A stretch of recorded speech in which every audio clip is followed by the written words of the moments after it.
responsibility have been taken by them. So thank you very much indeed. Okay, I'm going to talk on fluids with memory. And this is joint work with colleagues at Sao Paulo. So Poti, Casio, Murillo.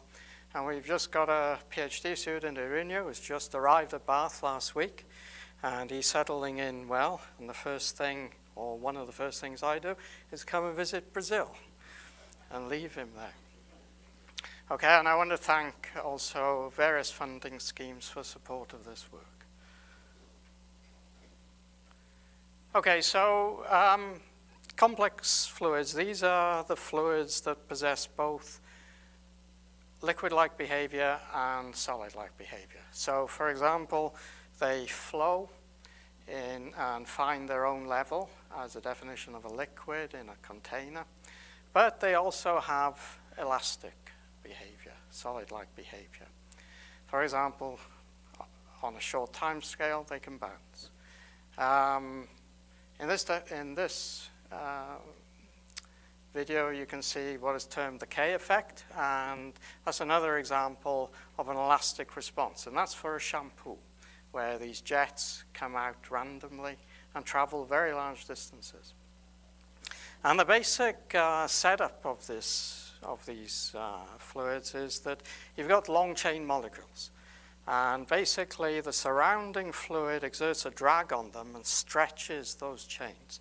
And those chains have a restoring force, and that's what exerts then the elastic force in the liquid.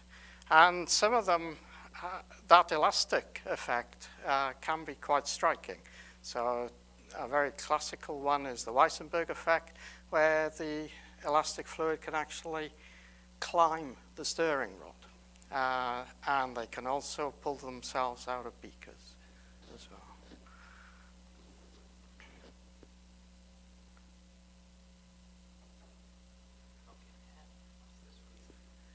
Okay, there are many examples of these kinds of fluids, and you can go around almost any room in the house, right? Particularly the kitchen, the garage, and the bathroom, and you'll find examples of them.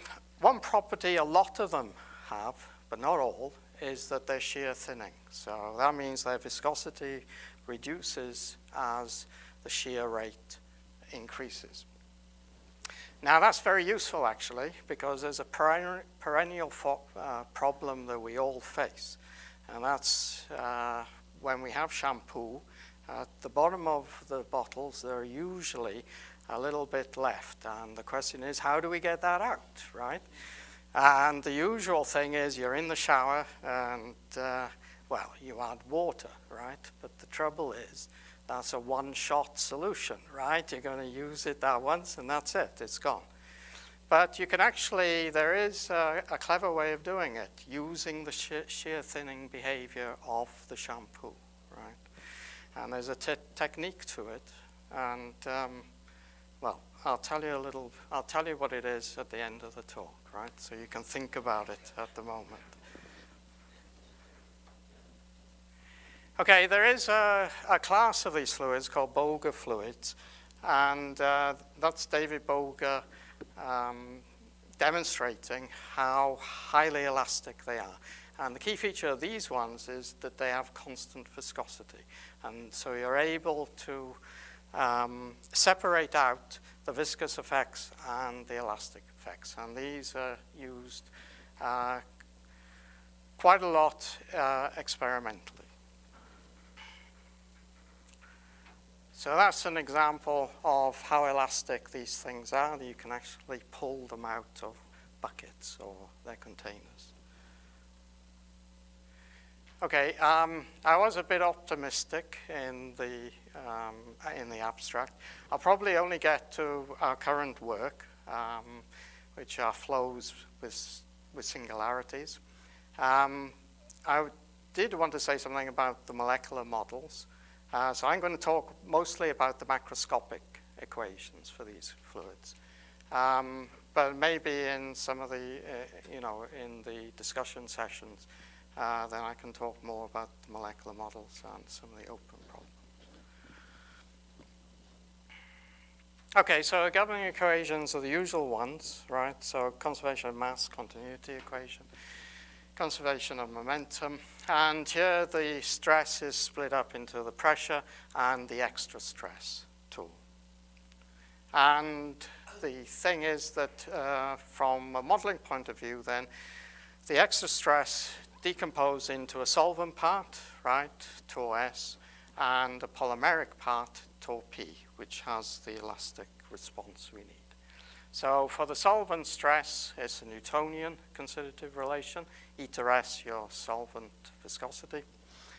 D, your rate of strain, symmetric part, velocity gradient. And for the polymer constitutive equation, I'll just illustrate firstly with a simple Maxwell model. So the mechanical analog is basically a spring and dashpot in series. All right. So you introduce the total rate of strain comes from the response of the liquid side, the dashpot, and then the spring. So the spring associated with it is the relaxation time, lambda naught. But this form is not the linear Maxwell model. It's a nonlinear generalization of it that is frame invariant.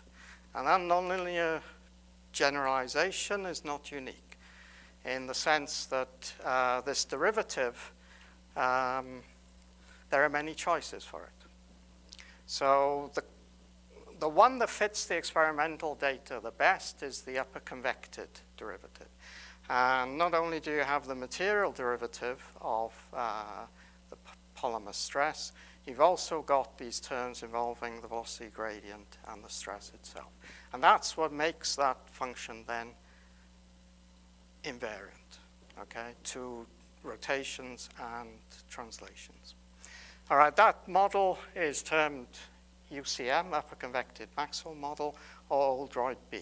So if you have a solvent viscosity, then it's termed the Oldroyd B model. And if you lose the solvent viscosity, it's termed the upper convected Maxwell.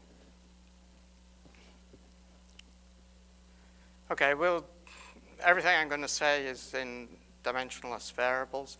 So I'll scale length, characteristic length scale, velocity scale for velocity.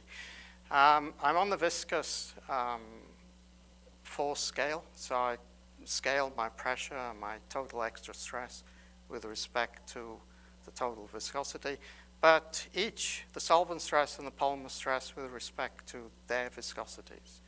And that has the consequence of taking those viscosities out of the constitutive equations and putting them in the total stress relationship. So in other words, introducing them into the momentum equation. So we've got two dimensionless parameters. So one is the dimensionless solvent viscosity, beta, and Wi, the Weissenberg number, is the dimensionless relaxation time. So that's the strength of memory. That's the memory term in these equations.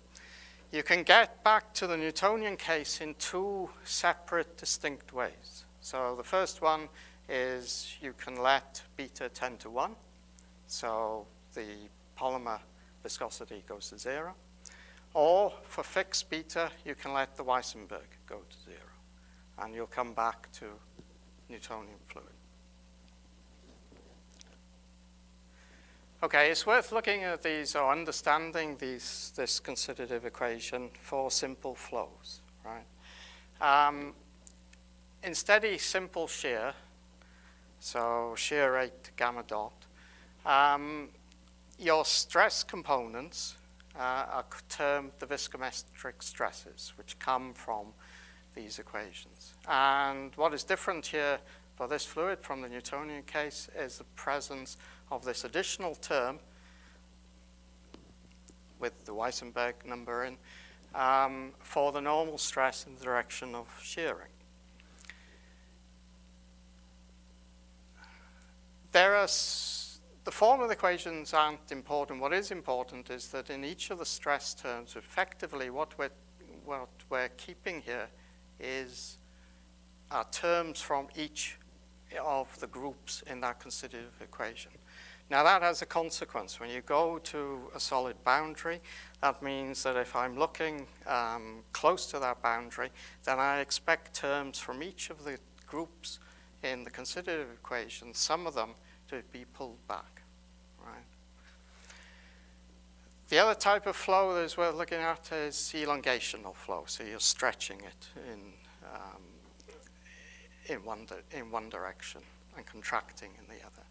Now the normal stress can develop singularities, right, when the elongational rate takes a particular value. And that's well known for the UCM Oldroyd-B model. As a result, usually these models are tried to be corrected in some way. Again, it's not unique how you do that. But two models that introduce a quadratic stress term into the constitutive equation are the PTT, Fanti-Antana, and the Giesecke models. And PTT introduces a trace TT term, and the Giesecke a T squared. They'll both have a dimensionless parameter controlling their influence, and I'll call that kappa. Kappa is non-negative.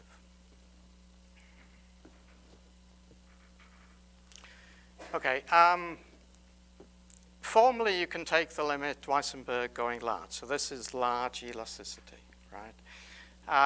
In that case, away from boundaries, then the upper convected derivative is going to dominate. And this has a very nice particular solution, lambda VV transpose, where lambda is an arbitrary function, and it's a constant along streamlines. So in other words, in 2D, for example, it's a function of the stream function, lambda, psi. If you introduce that into the momentum equation, then you get Euler's equation. And the interesting thing here is it's Euler's equation with a negative density. Right. If that's assuming that the solvent is negligible. If you include the solvent term, then you get the Navier-Stokes version of that equation. Again, the key thing being it has a negative density.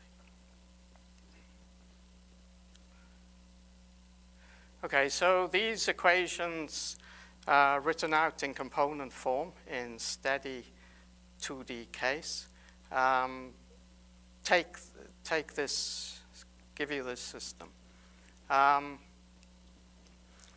We can look at the limit now near solid boundaries, and based on the scalings that you can get from simple shear, we know that T11 should scale with the Weissenberg, T12 should look like order 1, gamma dot if you like, and then you can work out the scalings for the other variables. And the dominant balance you get for when y is small, y is a normal coordinate from the boundary, gives you this set of equations when you take the limit then Weissenberg going large. So in other words, we don't have a dimensional reduction in the equations themselves. And they're termed the high Weissenberg boundary layer equations.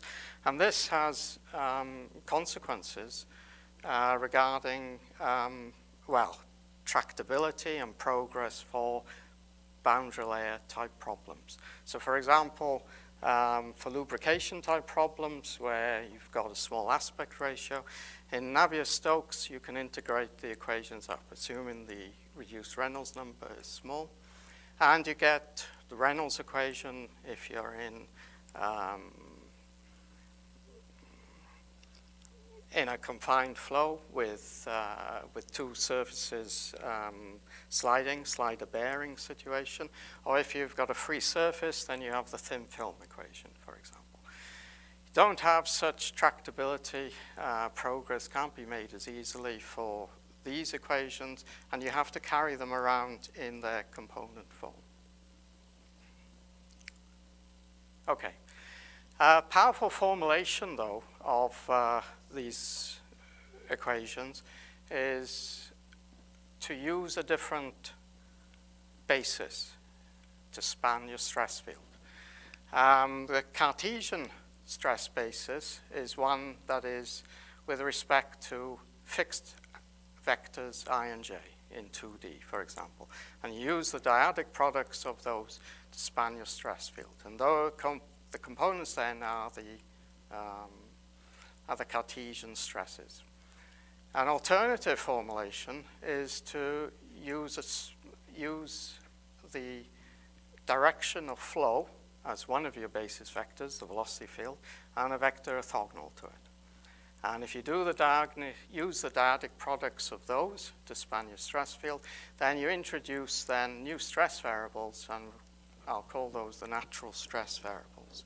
They're lambda, mu, and nu.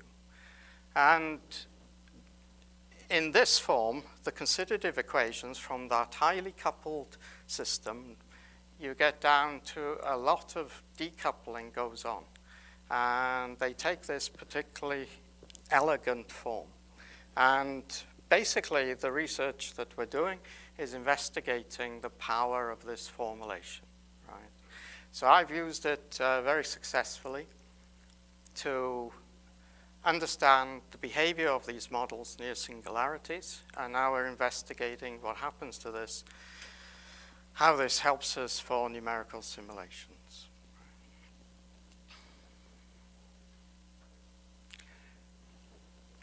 Okay, some of the test problems that we've been looking at are flows that contain stress singularities. So contraction flows flow from a large channel to a narrower one, and open flows with free surfaces, and the simplest case is a stick slip. So you've got a Poisson flow coming in, leaving the channel, and it develops into a plug flow away from it. So these are practical situations. They occur in extrusion problems. They're also benchmark problems in rheology. So in other words, very good situations to test numerical schemes. So we're looking at it for the four fluids that I've mentioned. I'm going to give you a summary of what the asymptotics look like for the singularities in these flows. And Cassia will talk later in the week about the numerical simulations we get. So where are the singularities? Well, in the contraction flow, there's a singularity at that corner there. The corner is greater than 180, right? It's actually a 270 corner. And that's called the Reentrant Corner. And that introduces a singularity for your stresses. In the stick-slip situation, then there's a singularity at the join of the fixed and free surface.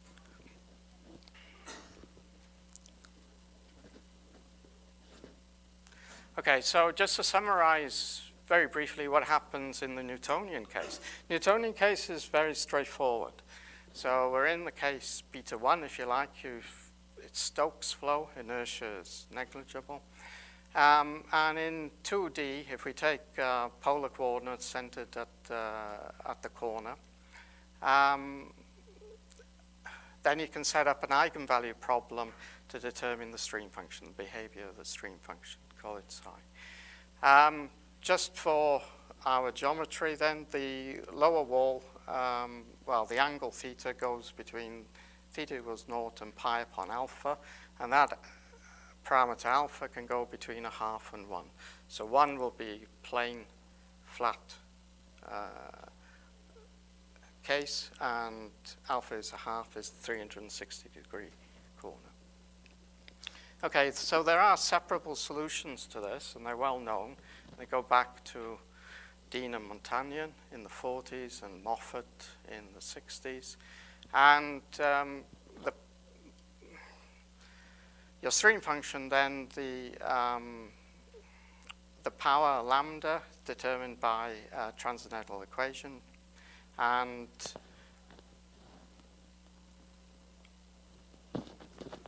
there's a countable set of solutions to it, and the smallest one, we call it lambda naught. For alpha between 0 and 1, its value remains between 0 and 1. As a result, then, the velocity field reduce the power by 1, and the velocity gradient, reduce that by the power of radial distance by 1 again. That lies between -1 and 0, so that's where the singularity comes from.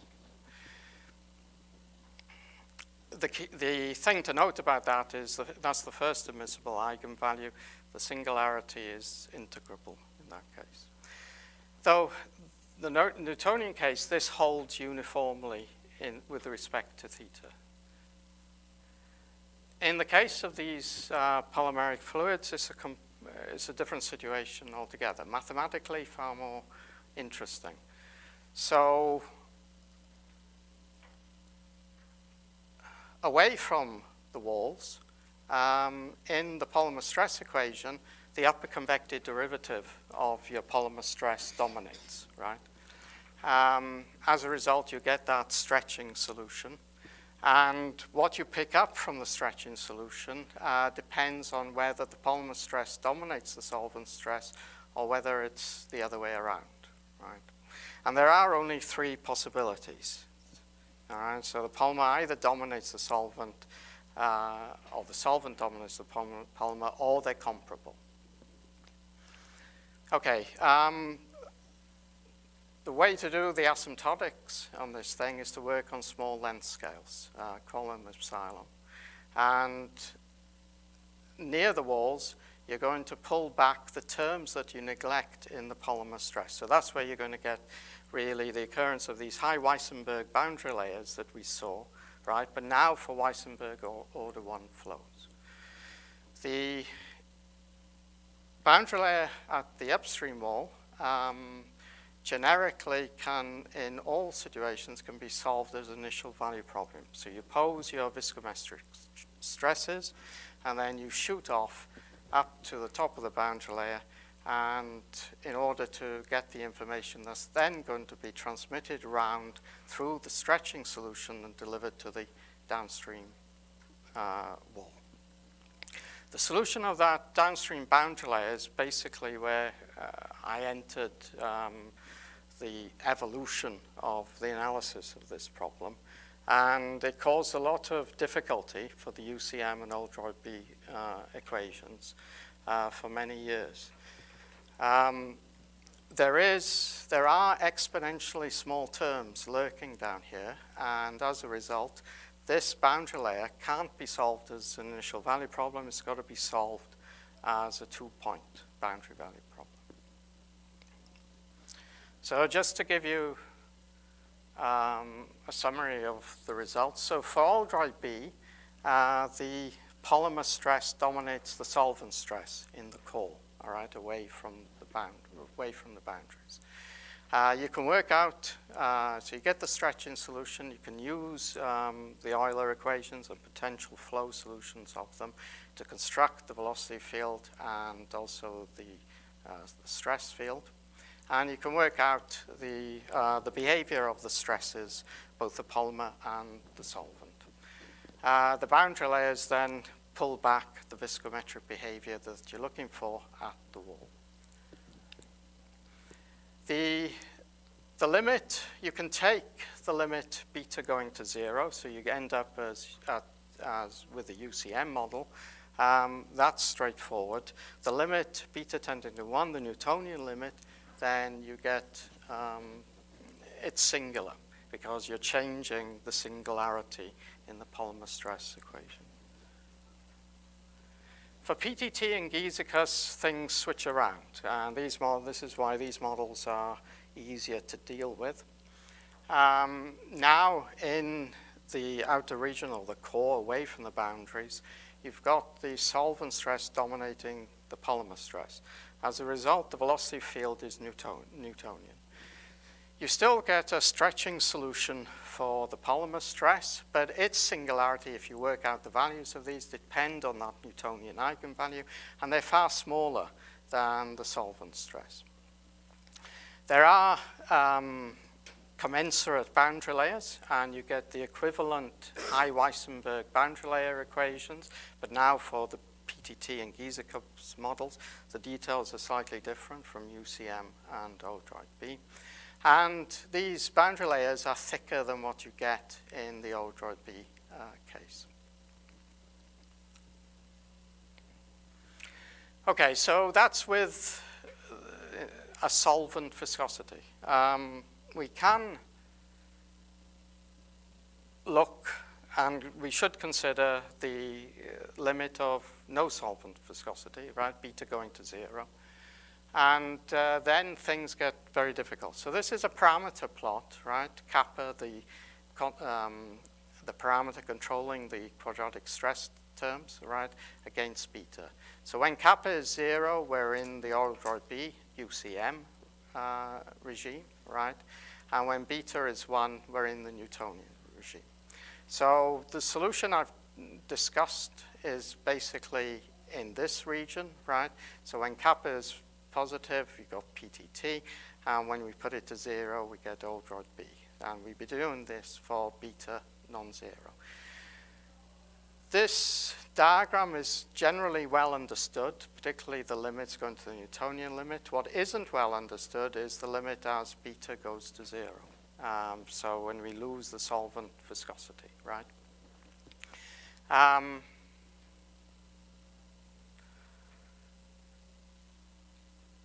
Partial solutions can be constructed in the PTT case. The UCM model is fine, but when you come off there and introduce the quadratic stress term, you lose the solutions, right?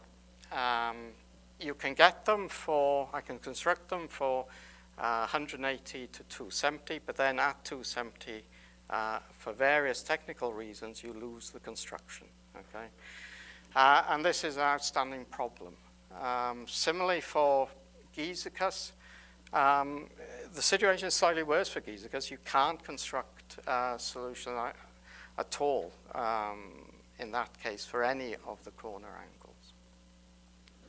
So that's something that needs to be worked out. Right, I'm aware of time. Tell you very briefly about stick-slip, right? So stick-slip are new results. So we got a stick surface and a slip surface. What you get, again, for Newtonian case is simple, uniform, separable solutions. In the PTT case, for example, if we go to that, then we get a boundary layer at the stick wall, but the new structure is a boundary layer at the slip surface. And this slip boundary layer is different in detail to that at the stick wall. There, at the stick wall, you pull back both the quadratic stress terms and the rate of strain terms, but on the slip boundary layer, you don't pull back the rate of strain terms. Okay, and so current work is verifying the results that we got for the asymptotic results for these polymer stress singularities. Okay, let me get to this then. All right, so that's probably a good place to leave it, right? We can go to coffee. Just to come back to the shampoo. So maybe you're interested, maybe you're not. I don't know really. Do you know how to get the shampoo out? No? Okay, there's a little bit of a technique, right? Pretend this is the bottle, all right? You need to tip it up, hold, support it with one hand, all right? And then the name of the game is to invoke the shearing effect, right? The shear thinning, okay? And the way to do that, you don't have a lot of choice, right? You can't squeeze, okay? You can't shake. Well, you could, but it's not a good idea. You want to rotate.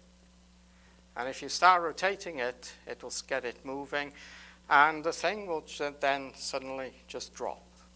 And that's why you want that hand there, because I've been in the situation where I've seen it disappear down the plug hole, right?